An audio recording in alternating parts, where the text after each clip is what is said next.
Hello, curious minds. Welcome to this intellectual journey. Today, we're diving deep into the life and mind of a single man who, with one idea, reshaped our understanding of life itself.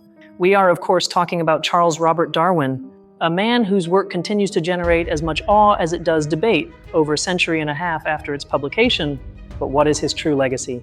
Why does this 19th century English naturalist remain so relevant? His legacy isn't just a theory about monkeys and finches. It's a conceptual revolution that shook the very foundations of biology, religion, philosophy, and politics. It's the story of how science forced us to rethink our place in the universe. The question Darwin dared to ask is perhaps the most profound of all. Why does this astonishing, almost infinite diversity of living beings exist? Why can a hummingbird hover in the air and a whale navigate the depths? And what place do we, humans, occupy in this vast biological tapestry? His answer changed everything. In this visual essay, we won't just explore his famous theory of evolution by natural selection. We'll go further. We'll trace the origin of the idea, from his epic voyage on the Beagle to its quiet gestation in his study. We'll analyze how this idea redefined biology and how, for better or worse, it overflowed the boundaries of science to change human thought. Before we begin, a quick note. To bring this narration to life, I've used artificial intelligence tools to generate the images you see. Think of them as a canvas, a way to illustrate the ideas and the atmosphere of our story. They won't always be literal representations, but rather a visual accompaniment to let your imagination soar with me. I sincerely hope you enjoy it. To understand the magnitude of the Darwinian revolution, we must first travel back to the world into which he was born. In the early 19th century, the dominant view in the West was fixism. It was believed that every species had been created exactly as we see it, perfect and immutable by divine act. It was an ordered, static world with humankind at its apex. This idea, known as creationism, wasn't just a religious belief, it was the dominant scientific paradigm. Naturalists like Carl Linnaeus dedicated their lives to classifying God's creation, seeing in the adaptation of a bird to a flower proof of intelligent and benevolent design. The world was viewed as a divine library, and each species was a book. However, cracks were beginning to appear beneath the surface of this ordered world. Geologists, like Charles Lyell, were discovering that the Earth was immensely older than previously thought. They spoke of millions of years of slow, gradual change, of mountains rising and valleys eroding. The stage for life's drama was far older and more dynamic. And then there were the fossils. The dragon bones and shells in the mountains could no longer be ignored. Gigantic creatures that no longer existed, like mastodons and colossal marine reptiles, were being unearthed. Where did these extinct creatures fit into a perfect, immutable plan? The idea of extinction was, in itself, a radical challenge. Even within biology, some thinkers, like Jean-Baptiste Lamarck, were already proposing that species could change. Lamarck suggested the inheritance of acquired characteristics. The idea that if a giraffe stretched its neck to reach higher leaves, its offspring would be born with slightly longer necks. While we now know his mechanism was incorrect, Lamarck opened the door to the very idea of evolution. There was also selective breeding. Farmers and pigeon fanciers had known for centuries that they could modify species. They could breed the best milk-producing cows or the fastest dogs to accentuate those traits over a few generations. Variation was evident to anyone who worked with nature. The question was, what force did this in the wild? This was the intellectually fertile yet conflicting world into which Charles Darwin was born in 1809. A world on the brink of a revelation, firmly holding to a static view of life while evidence of a dynamic, changing past accumulated beneath its feet. The key piece was missing, the mechanism that could explain everything. The young Charles Darwin didn't seem destined to be a revolutionary. Born into an affluent family, he was a mediocre medical student in Edinburgh and later a theology student at Cambridge. His true passion was neither the pulpit nor the operating room, but natural history. Collecting beetles, observing birds, and geology were his true callings. His professor at Cambridge, John Stevens Henslow, recognized this passion. It was he who recommended Darwin for an unpaid position that would change his life and the history of science, the post of naturalist and companion to Captain Robert Fitzroy aboard the survey ship HMS Beagle. The mission was to map the coast of South America. In 1831, at 22 years old, Darwin set sail. The voyage, originally planned for 2 years, stretched to 5. It's impossible to overstate the impact of this expedition. For Darwin, it was a total immersion in the diversity of life and the depth of geological time. It was his true university and the laboratory where his theory would be born. In the jungles of Brazil, Darwin was overwhelmed by the struggle for existence. He saw a tangle of life, plants, insects, and animals, fiercely competing for space, light, and food. It wasn't the peaceful, designed garden he imagined, but a dynamic, overcrowded battleground. A war of nature, as he called it. In Argentina, he made a crucial discovery. He unearthed fossils of gigantic sloths and armadillos like the Megatherium. What was fascinating was that these extinct beasts were strikingly similar, though much larger, to the sloths and armadillos living in that very same region. It was a law of succession of types.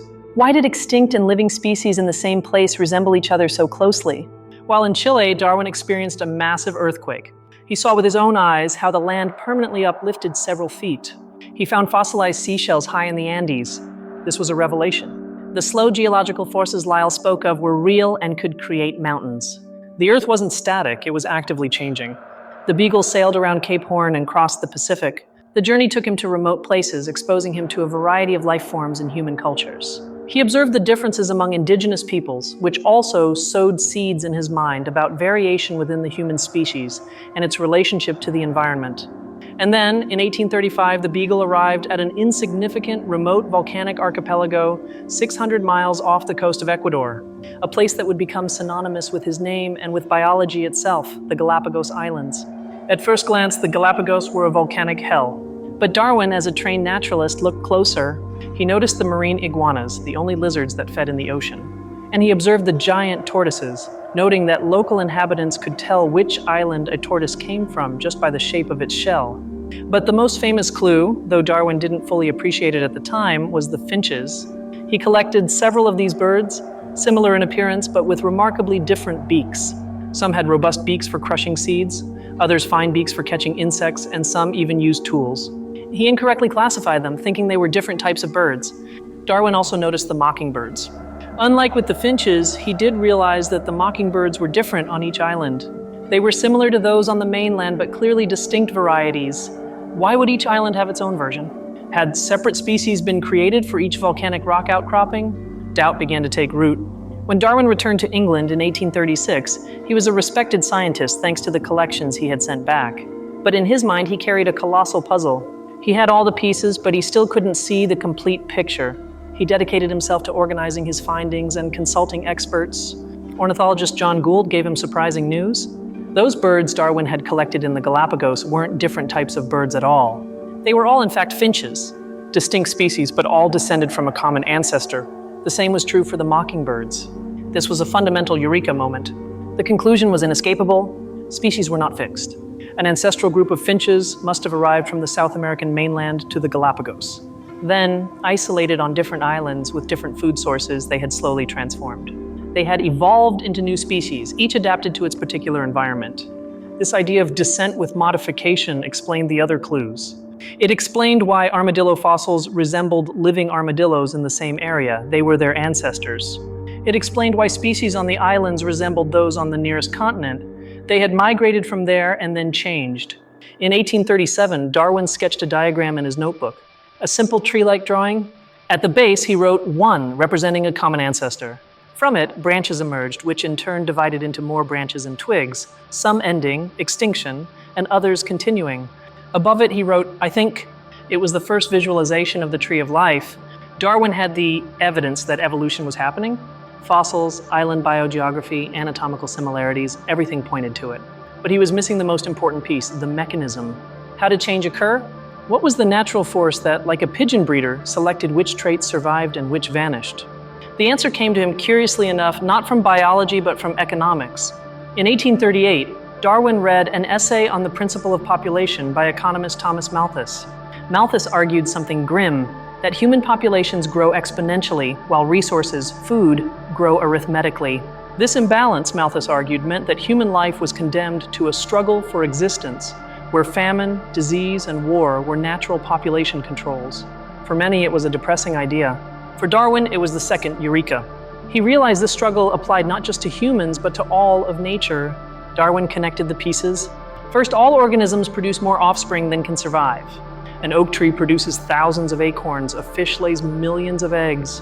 Second, within any species there is natural variation. Some deer are born slightly faster, others slightly slower. Third, if there are more individuals than can survive, Malthus's struggle, and variation exists, then those individuals with variations that give them a slight advantage in their environment, the faster deer, the oak with deeper roots, will be more likely to survive, reproduce, and pass that advantage to their offspring. And fourth, over eons, over deep geological time, this accumulation of small advantages, generation after generation, would cause a species to change. It would adapt to its environment. Eventually, it could give rise to an entirely new species. It wasn't a divine breeder, it was nature itself doing the selecting. Darwin called it natural selection. It was the mechanism. It was the answer. It was simple, elegant, and terrifyingly impersonal. It required no designer, just time, variation, inheritance, and struggle. Darwin had his complete theory, but he knew the earthquake it would cause. It was, as he wrote to a friend, like confessing a murder. Darwin didn't publish immediately. He spent the next 2 decades accumulating a mountain of evidence. He became a world expert on barnacles, spending 8 years classifying them. He studied pigeon breeding, plant distribution, comparative anatomy. He wanted his argument to be irrefutable. He was preparing for an intellectual war. But then, in 1858, 20 years after his eureka moment, Darwin received a letter that changed everything. It came from a young naturalist named Alfred Russel Wallace, who was working in the Malay archipelago. In the throes of a fever, Wallace had independently arrived at the exact same idea. Wallace, like Darwin, had read Malthus. Like Darwin, he had seen the struggle for existence and variation in nature. In his letter, Wallace outlined the theory of evolution by natural selection. Darwin was devastated. He feared his life's work had been in vain. His friends, geologist Charles Lyell and botanist Joseph Hooker, arranged a compromise. They jointly presented the works of Darwin and Wallace at the Linnean Society of London. It was a surprisingly quiet event. The idea was so radical that at first few grasped its full implication. The joint event spurred Darwin to publish. He abandoned his plans for a monstrously large book and hastened to write an abstract. That abstract became one of the most important books ever written. In 1859, he published On the Origin of Species by Means of Natural Selection. The book was a bombshell. It sold out on the first day. Unlike a dry academic paper, it was written for the general public. It was a long, dense, yet eloquent and accessible argument. Darwin guided the reader through pigeon breeding, Galapagos finches, fossils, and the struggle for life. He built his case brick by brick. The reaction was immediate and seismic. Some scientists, like Thomas Henry Huxley, known as Darwin's bulldog, embraced the theory at once, seeing in it the explanatory power that biology desperately needed. They saw how it unified disparate observations into a single coherent narrative. Others, including many of Darwin's former mentors and respected scientists, rejected it. They couldn't accept such a blind, random, and impersonal mechanism. To them, it seemed to remove design, purpose, and morality from the universe. Geologist Adam Sedgwick wrote that the theory was a swamp of falsehood. The most famous debate took place in 1860 in Oxford between Huxley and Bishop Samuel Wilberforce. According to legend, Wilberforce mockingly asked Huxley if he was descended from an ape on his grandfather's or his grandmother's side. Huxley famously retorted that he would rather be descended from an ape than from a man who used his gifts to obscure the truth. Notably, in On the Origin of Species, Darwin barely mentioned human evolution. He knew it was the most contentious point. He limited himself to a single, famously prophetic sentence at the end. Light will be thrown on the origin of man and his history, but everyone knew what it implied. That was the true eye of the storm. Let's revisit the core idea, natural selection. It's often misunderstood as survival of the fittest in a sense of brute strength. But fittest for Darwin meant the one best suited or the one best adapted. The organism that is best adapted to its specific ecological niche. It's not a conscious process. Nature doesn't want anything. It's a process of elimination. The environment, whether through climate, predators, or competition, simply filters out the variations that don't work. Those that do work purely by chance reproduce more. It's a blind sculptor carving a statue by removing stone. Another pillar is random variation. This is another point of confusion. Variation, the small differences between parents and offspring, arises randomly. Darwin didn't know how genetics and DNA mutations were unknown to him, but he observed that it happened. Selection, however, is not random. It is the opposite. It rigorously selects useful variations. The final ingredient is deep time. Natural selection is an incredibly slow process. Small changes are invisible in a single generation. But given the millions and millions of years that geologists had discovered, Darwin understood that these tiny changes could accumulate to create the immense diversity we see. Time was the engine. Let's take a classic example, England's peppered moth. Before the Industrial Revolution, most were light-colored, perfectly camouflaged against tree lichens. A rare dark mutation existed. When factories coated trees in soot, birds easily ate the light moths. The dark ones, now camouflaged, survived and reproduced. Within a few decades, the moth population in industrial cities became almost entirely dark. This wasn't because the moths tried to become dark. It was because the dark variation, which had always existed, suddenly became a massive survival advantage. It's natural selection in action observed by man. This same principle explains antibiotic resistance. When we use an antibiotic, we kill most bacteria, but if a few, due to a random mutation, are resistant, they will survive. Without competition, they'll reproduce rapidly, and soon the entire infection will be composed of resistant superbugs. It's evolution at high speed. And of course, it explains the beaks of the Galapagos finches. On an island with tough seeds, finches with slightly stronger beaks survived droughts better. On an island with insects and crevices, fine beaks were the advantage. Two populations, separated and filtered by different pressures, became two species. The second big idea, inseparable from natural selection, is common ancestry, the deepest implication of Darwin's tree of life. It means that all life on Earth is related. You, me, a chimpanzee, an oak tree, a bacterium, we all share a universal common ancestor if you go back far enough in time. This idea is what unifies all of biology. It explains why a human arm, a bat's wing, a whale's flipper, and a horse's leg have the same basic bone structure. They are homologous. They aren't separately designed, they are modifications of a single ancestral structure. It's descent with modification made visible.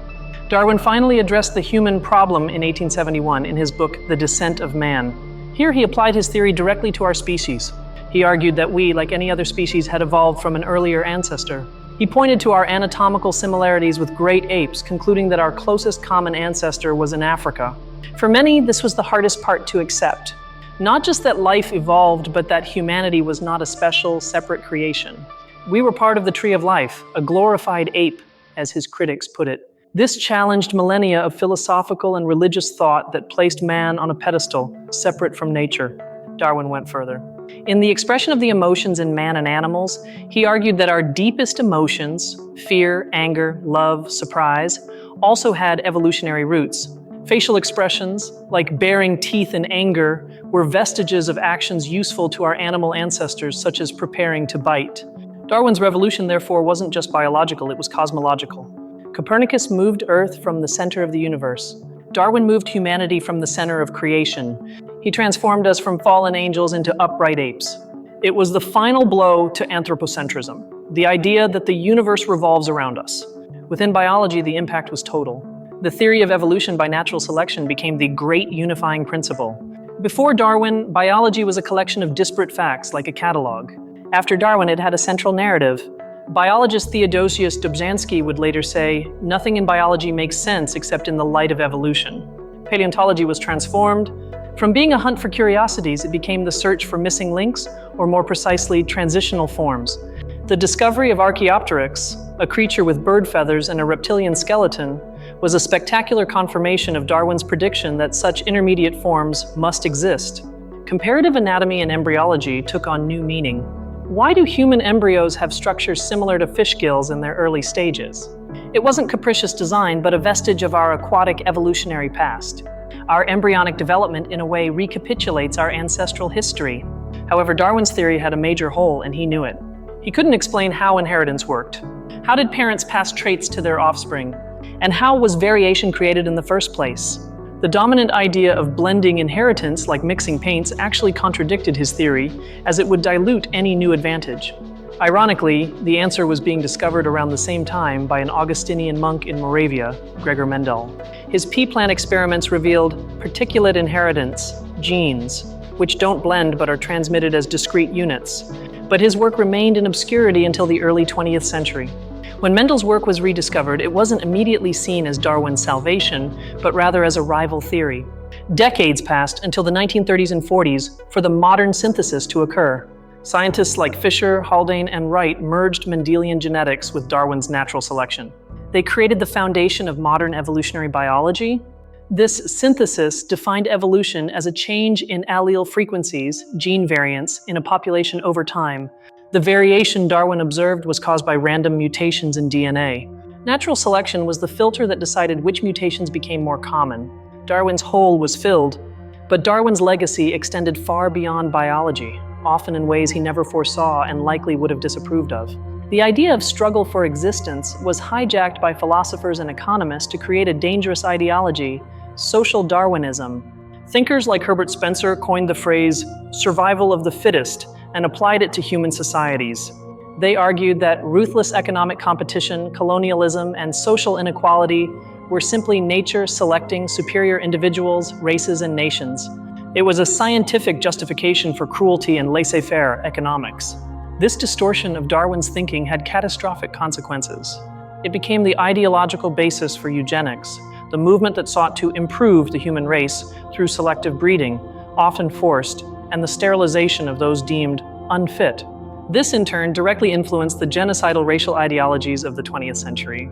It's crucial to understand that this is not Darwinism, it's a naturalistic fallacy. It's taking a description of how nature works, a blind, amoral process, and turning it into a prescription for how human society should be organized, a moral guide. Darwin described an is, not an ought. On the religious front, the conflict was and continues to be profound. By proposing a natural mechanism for the creation of life's diversity and complexity, Darwin removed the need for a divine designer to intervene at every step. For biblical literalists, this was outright heresy. The famous Scopes monkey trial in 1925 in Tennessee, where a teacher was tried for teaching evolution, symbolized this cultural clash in the United States, a conflict between modern science and religious fundamentalism that, in many parts of the world, continues to this day. However, many religious traditions have found ways to reconcile faith with evolution. Pope John Paul II, for example, affirmed that evolution was more than a hypothesis, and that the human body could have evolved while the spiritual soul is of divine creation. For many, science explains the how, and faith explains the why. In philosophy, evolution changed the questions. It challenged the idea of a fixed, eternal human nature. If we evolved, did our morality evolve too? The field of evolutionary psychology emerged, seeking to understand our modern behaviors, like fear of snakes or social cooperation, as adaptations that helped our ancestors survive. Darwinian thought also influenced economics and technology. The idea of evolutionary algorithms in computer science uses the principles of variation and selection to evolve solutions to complex problems, such as designing an airplane wing or an investment strategy, which no human could design from scratch. Today, over 160 years later, Darwin's theory is the cornerstone of all biological science. It's not just a theory in the colloquial sense. It's a scientific theory, meaning it's an overwhelmingly evidence-backed explanation, tested millions of times, and one that unifies a vast field of study. The discovery of DNA structure in 1953 by Watson, Crick, Franklin, and Wilkins was the definitive confirmation. DNA is the mechanism of inheritance that Darwin was unaware of. The genetic code is universal. The fact that a bacterium can read a human gene is irrefutable proof of common ancestry. We are all written in the same language. Modern genomics allows us to trace evolution with unthinkable precision. We can compare entire genomes and see that we share 98% of our DNA with chimpanzees. We can track human migration out of Africa by reading the genetic signatures in modern populations. New fields like EvoDevo, evolutionary developmental biology, study how small changes in master genes that control embryonic development can lead to major changes in body shape. How the same gene can trigger eye development in a fly or a mouse. It's evolution's toolbox. Modern medicine is incomprehensible without evolution, not just for understanding antibiotic resistance, but for understanding viral diseases. Viruses like influenza or HIV evolve so rapidly that we must constantly create new vaccines. We are in an evolutionary arms race. Darwin's theory is also crucial for conservation. By understanding how species adapt to their environments, we can better predict how they will respond to climate change. We understand that biodiversity isn't just pretty, it's the repository of millions of years of evolutionary solutions. To lose it is to erase the library of life. Of course, science has advanced. Today we know that evolution isn't always slow and gradual. Events like punctuated equilibrium, long periods of stability followed by rapid change, and horizontal gene transfer, especially in bacteria, add complexity to Darwin's original model. But they don't replace it, they refine it. Darwin himself was a complex man, a product of his time with views on race and gender that seem antiquated to us today, but which for his era were relatively progressive. He was a devoted father, a meticulous scientist, and a man tormented by his own theory and chronic illness. He died in 1882 and, in a testament to his stature, was buried in Westminster Abbey alongside Isaac Newton. The establishment he had so feared to contradict finally recognized him as one of the nation's greatest scientists, if not the greatest. The legacy of Charles Darwin, then, is twofold. On one hand, he gave us the scientific theory that unifies all life. He provided us with a framework to understand where we come from and how Earth's astonishing diversity came to be. It is the basis of modern biology, medicine, and ecology. On the other hand, his legacy is philosophical. He forced us to accept that we are not separate from nature, but an intrinsic part of it. We are the product of a natural, blind, and marvelous process that has been underway for almost 4 billion years. We are the universe becoming conscious of itself. His theory is, in his own words, a vision with grandeur. Near the end of On the Origin of Species, he wrote, "There is grandeur in this view of life, that whilst this planet has gone cycling on according to the fixed law of gravity, from so simple a beginning, endless forms, most beautiful and most wonderful, have been and are being evolved." Darwin's legacy is not an idea that degrades us, but one that connects us. It teaches us that we are related to the starfish and the oak tree. It gives us an evidence-based origin story, a narrative of change, struggle, adaptation, and profound interconnectedness. And that perhaps is the most powerful and humbling idea of all. Thank you for joining me on this deep dive. Exploring these ideas that shaped our modern world is a privilege, and sharing it with you all is even more so. I hope this journey through Darwin's thought has been as fascinating for you as it was for me. If you enjoy these visual essays that seek to understand the world, please subscribe to the channel and turn on notifications. And I'd love to hear from you. What idea of Darwin's or what distortion of his legacy impacted you the most? Let me know in the comments.